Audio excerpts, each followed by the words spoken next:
Hi, it's Dwyer. GamblersAdvisory.com, dwyervip.com. Remember, the opinion you should follow should be your own. Just consider this video to be a second opinion from a complete stranger online. Now, according to reports, Unbeaten, Danny Garcia is scheduled to fight Unbeaten Keith Thurman.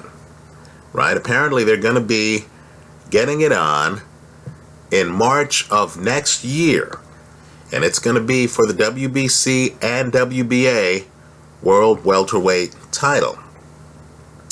Now, let me say this. To me, what this fight comes down to, and I have a clear preference here, but what this fight comes down to is whether one fighter's fastball, his A game, is simply enough to overpower his opponent. Right? Fastball pitchers don't really need other pitches. Right? If you're coming out of the bullpen and you're Aroldis Chapman, you can literally throw 103 miles an hour right down the middle of the plate, and the question is whether or not the hitter can hit it. Now, to me, Danny Garcia is boxing's equivalent of a fastball pitcher, right? He, to me, is the prototypical mid-range hooker.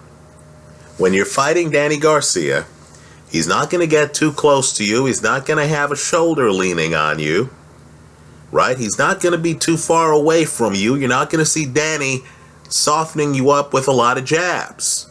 Right? He's not going to be playing a back foot game, winning rounds on his back foot without trying to hurt you. Chances are Danny is not going to outbox you.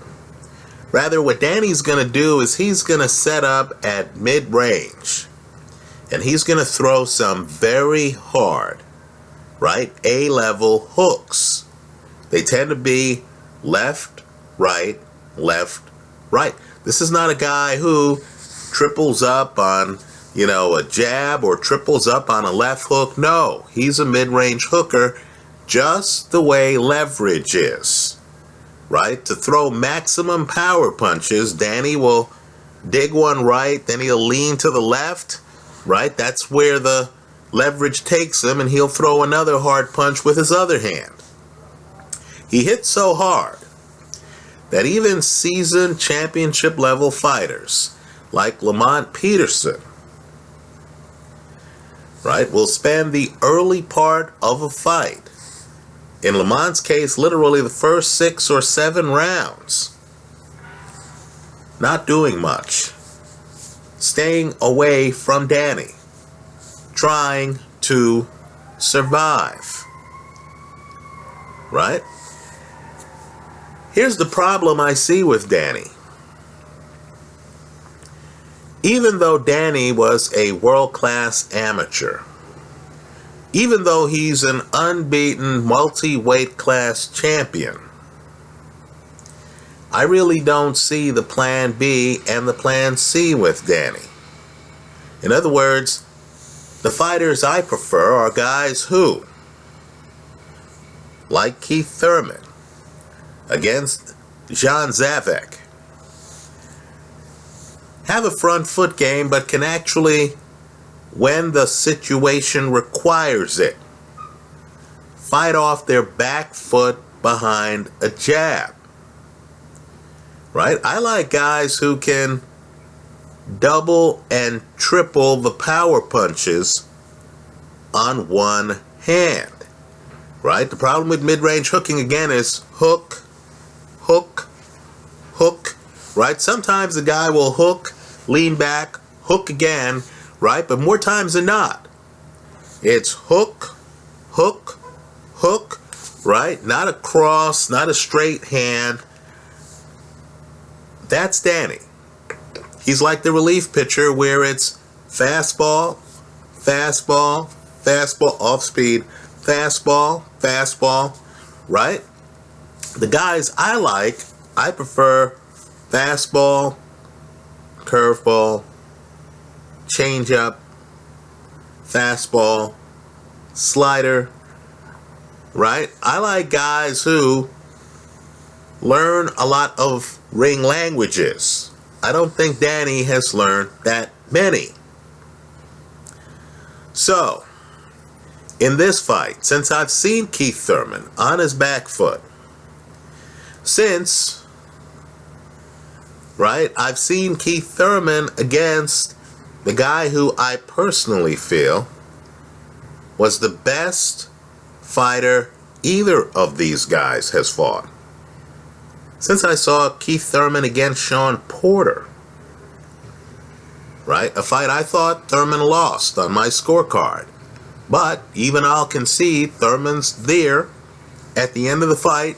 He's trying to win it. He wasn't dominated. This wasn't the Shawn Porter, Adrian Broner fight, right? The person I think is going to win this fight is Keith Thurman. I wouldn't be surprised if Keith Thurman wins this fight by knockout. Both guys hit hard. I believe Thurman hits harder. I believe Thurman's game has more parts to it. I think he's harder to solve. I'll agree at times Danny can shorten a right hand and can throw a straight right hand. Okay, we'll give Danny that.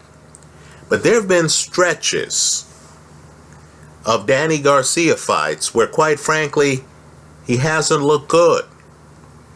Right? Many people believe he outright lost the fight against Mauricio Herrera. Right? Well, let me say this.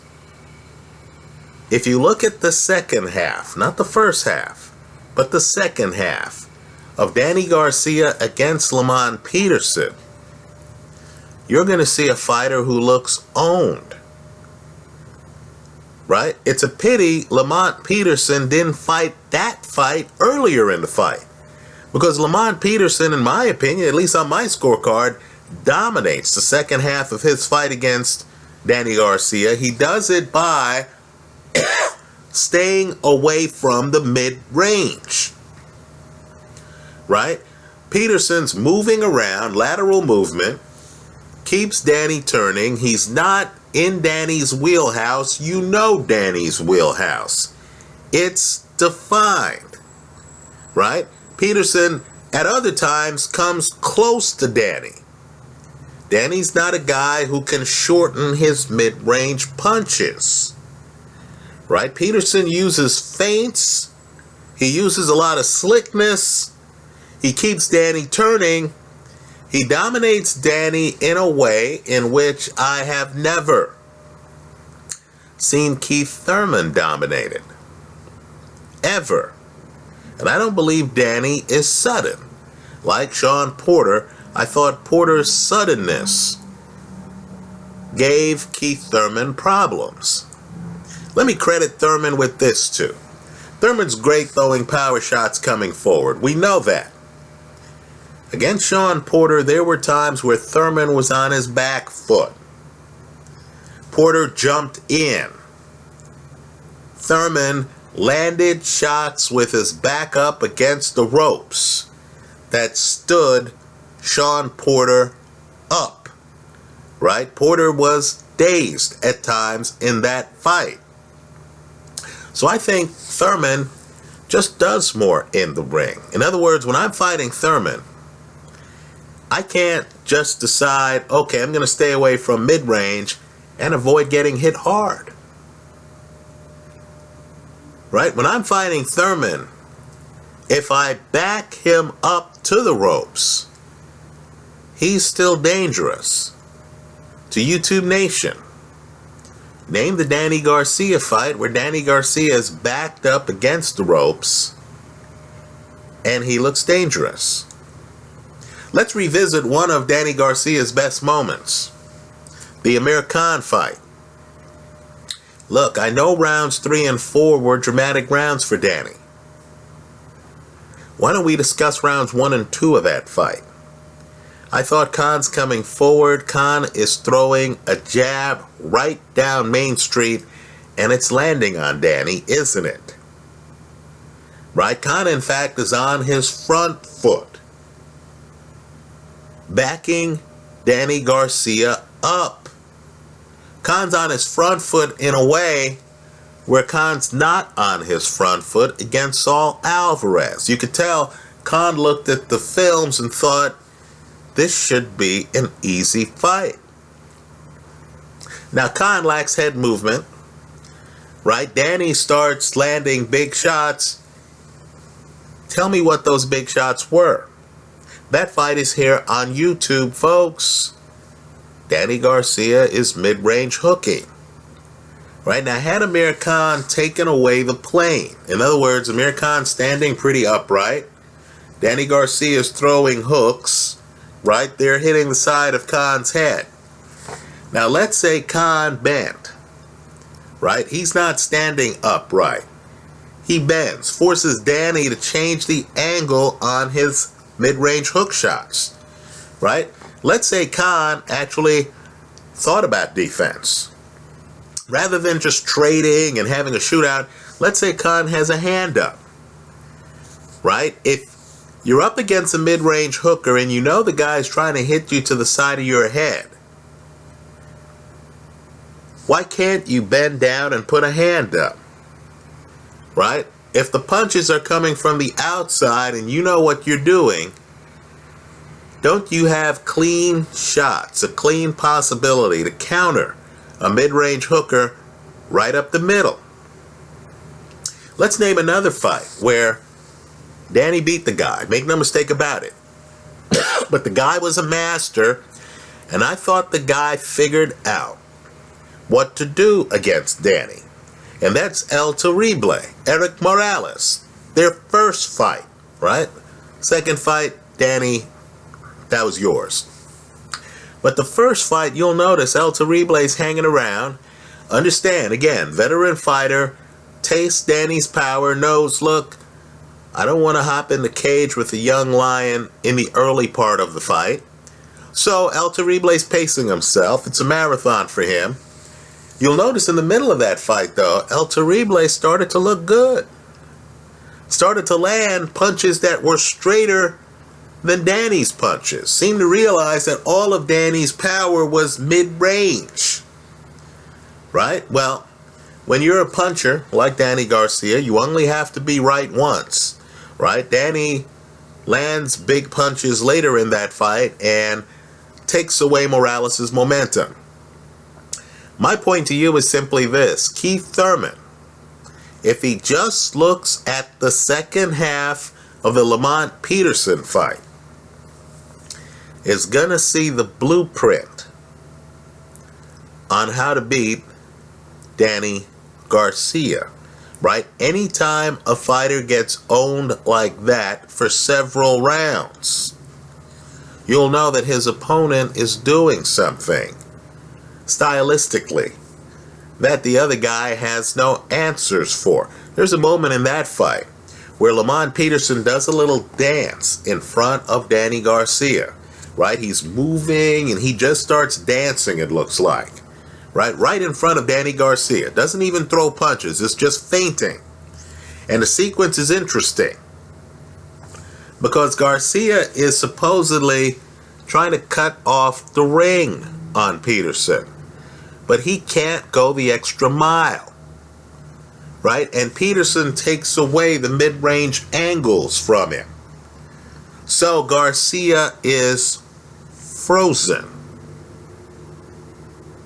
right? I think Keith Thurman, if he knows what he's doing, can freeze Danny Garcia. I look at Garcia's resume, and let's face it, some of the guys Garcia's fighting of late are just a minute or two past their primes, right? Paulie Malignaggi, this version of Paulie Malignaggi would lose to Paulie Malignaggi of 4 or 5 years ago, right? This version of Robert the Ghost Guerrero would lose to the version of Robert the Ghost Guerrero from a few years ago. I want people to revisit the Rod Salka fight. Right? I thought Salka was a live underdog that fight. Trust me, I've heard from you how crazy that pick was. Okay, fair enough. But what I want people to do is when you look at the fight, revisit it. you're going to notice that Rod Salka gets bored during the fight. Right? Fight doesn't go that long, but Rod Salka is there. Danny Garcia can't hit him flush. It's when Rod Salka drops his hands and starts taunting Danny Garcia that Garcia is able to look away. That's the other thing with Garcia. You can't follow his eyes. He's able to look away, throw a mid-range hook, and almost decapitate Rod Salka. Right? So as long as Keith Thurman doesn't fall for looking at Danny's eyes, right? Because Danny will look away and throw hooks. As long as Thurman focuses on the hooks being thrown, he'll realize that Danny Garcia, in my opinion, as unbeaten as he is limited. Like these relief pitchers in baseball who only throw 2 pitches are limited. Right? After an inning, the novelty wears off. Right? If the guy had more pitches, the guy would be a starter. Right? Danny Garcia has had some great moments in the ring. I'll give him the Lucas Matisse fight. Let's give him the Amir Khan fight. He was an underdog in that fight. Right? But let me just say this. Other than that, I'm seeing a lot of guys on his resume. El Terrible, Zab Judah, right? 2 other names who are just a little bit past their prime. So let's be diplomatic here. Right? I would say Danny Garcia's record a little bit inflated. He's fought savvy guys, don't get me wrong. Lamont Peterson is certainly an A-level opponent, right? He's fought savvy guys.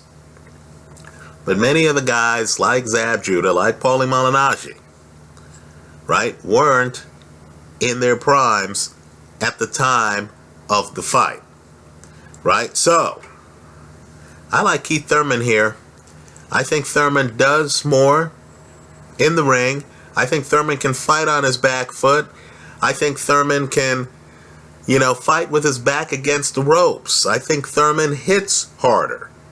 I think Thurman, you can't really predict the punches Thurman's going to throw like you can Danny Garcia. I like Keith Thurman to win the fight. The way I'd play it, though, let's be conservative. Even though both of these guys went the distance against Robert the Ghost Guerrero, right? I just get the feeling that somebody is going to get knocked out here, right? So, just as an odds play, whoever's the underdog, I would take them to win the fight, hedged with the other one by KO. Right? If the casino's going to give me better than even money odds on an underdog, I might as well get that underdog simply to win. This way I also get the decision. Right? Then I'm going to get better than even money odds on the other side of the play by eliminating the decision part of the bet and by simply taking that fighter to win by KO. But just understand, no matter how you structure the bet, the outcome I'm predicting here is Keith Thurman winning this fight. That's how I see it. Let me hear from you. I hope you leave your comments in the comment section to this video. Thanks for stopping by.